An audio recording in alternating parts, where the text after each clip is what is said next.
Bom, muito obrigado. Queria agradecer inicialmente a Enaex pela sabedoria de fazer o encontro, tratar desses assuntos num momento muito especial, acho, da economia brasileira. Um crescimento rápido, aquecido, mas com muitos desafios também.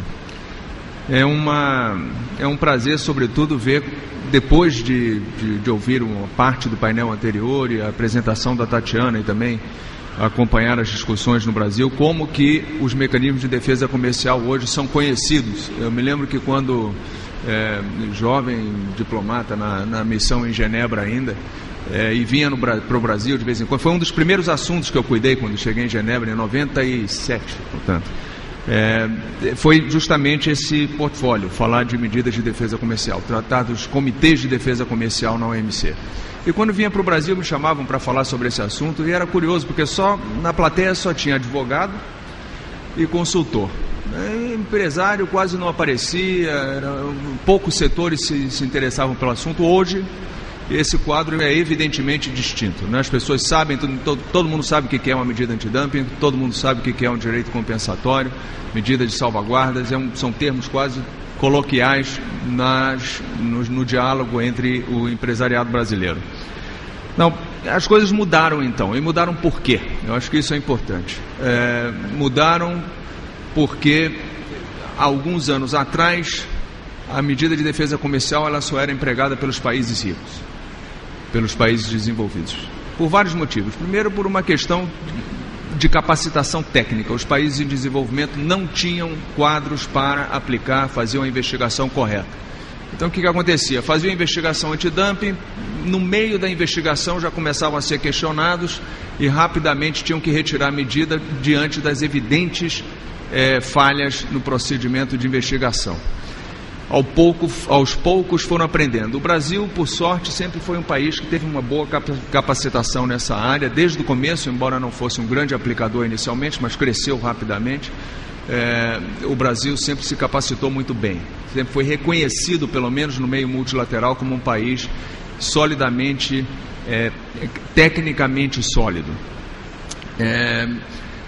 As coisas mudaram significativamente, acho que a Tatiana falou um pouco agora, ela mostrou aqueles quadros. Eu vou então encurtar minha apresentação nos quadros, porque já parte desses dados já foram levantados pela Tatiana.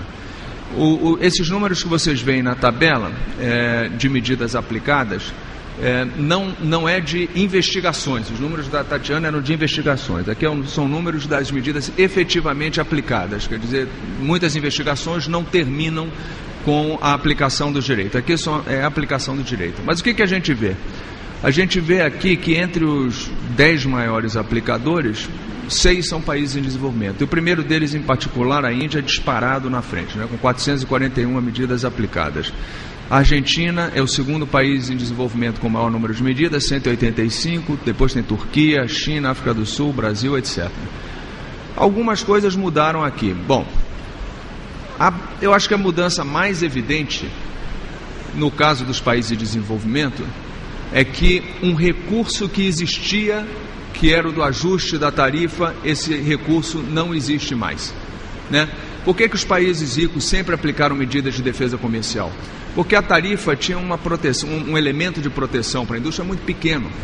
Nos Estados Unidos, por exemplo, a tarifa média está em torno de 2%, 3%, no máximo 4%. Ora, com esse nível tarifário, oscilações de importação significativas, sobretudo aquelas que causam dano doméstico, é difícil de você segurar com a medida tarifária apenas. O país em desenvolvimento, por outro lado, no caso do Brasil, nós temos uma margem tarifária maior e, além da margem tarifária, com frequência nós tínhamos, agora temos um pouco menos, mas tínhamos um espaço entre a tarifa que nós aplicávamos e a tarifa que estava efetivamente consolidada como tarifa máxima que o Brasil podia aplicar de acordo com a OMC. Então, algum setor, por exemplo, que tivesse com um excesso de importações, uma invasão maior, que estivesse causando prejuízo a uma determinada indústria, vamos supor que a tarifa naquele setor estivesse em 15%. A nossa tarifa, a norma consolidada, era em torno de 35%. O que o Brasil fazia? Pegava aqueles 15%, se fosse necessário, subia para 20%, subia para 25%, podia subir até 35%, mais do que dobrava a tarifa. Com frequência isso era suficiente, você não precisava passar pelo processo de investigação, comprovar a existência do dumping, comprovar a existência de dano, etc. Era muito mais fácil você fazer isso. Isso não pode mais ser feito. Não pode mais ser feito por quê? Nós fizemos um cálculo lá em Genebra, a questão da valorização cambial, que se fala muito, estudos estão sendo feitos. Antes dos estudos saírem, eu pedi em Genebra que fizéssemos ali um cálculo muito simples, só para ver qual foi o efeito da valorização cambial desde o lançamento da rodada. A rodada foi lançada, a rodada Doha, né, de negociações multilaterais, foi lançada em 2001. Eu falei, olha, vamos pegar um produto qualquer, que seja, que tenha a tarifa máxima de 35% aplicada em 2001. Aí vamos fazer o seguinte, esse mesmo produto, hoje não é hoje, né? Hoje é alguns meses atrás. Eu falei, vamos fazer um cálculo, que tarifa nós precisaríamos aplicar para dar a esse produto a mesma proteção tarifária que existia em 2001. Vamos fazer um cálculo aqui, vamos descontando efeito inflacionário, inclusive. E o cálculo, muito simples, levou à conclusão que nós precisaríamos de uma tarifa de 180%. 180% para voltar a proteção tarifária de 2001 não é impossível hoje do ponto de vista de OMC. Então, o que resta para essas situações específicas? É a defesa comercial. Não tem jeito. Não é, acho que concordo plenamente com o que a Tatiana disse, acho que os outros disseram também no painel anterior, não é uma solução horizontal, não vai resolver o problema da falta de competitividade da indústria brasileira em determinados setores, mas é o que nós temos para defender na fronteira, não tem outro instrumento. Então são esses, antidumping, direitos compensatórios, no caso de subsídios, e medidas de salvaguardas. Bom, isso mudou, aí nós temos nos quadros todos que nós vemos, os países em desenvolvimento aparecendo como grandes aplicadores e também como grande alvo, né, das medidas de defesa comercial. Vamos passar para a tabela 2, rapidamente. Eu não sei quem tem o dedo no gatilho. Aí, bom. Como a Tatiana já mostrou, a China é de longe o maior alvo, né? Não é à toa, os motivos são óbvios, né? A competitividade chinesa, estão com 593 medidas sendo aplicadas contra a China. Eu não vou entrar muito nesse quadro, vamos passar para a tabela 3. A tabela 3 é a distribuição setorial.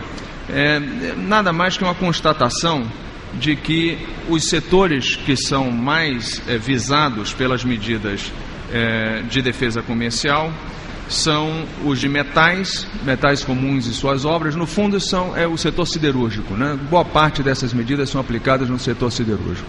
Depois os produtos da indústria química e indústrias conexas, e em seguida o setor de plástico e suas obras.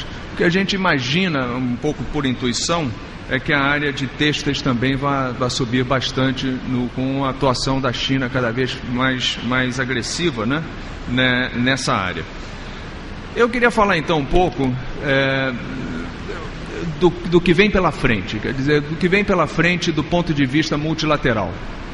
Nós vínhamos negociando os instrumentos de defesa comercial na rodada Doha. Negociando o quê? Essa é a grande pergunta. A rodada Doha, ela começou com o intuito, né, da negociação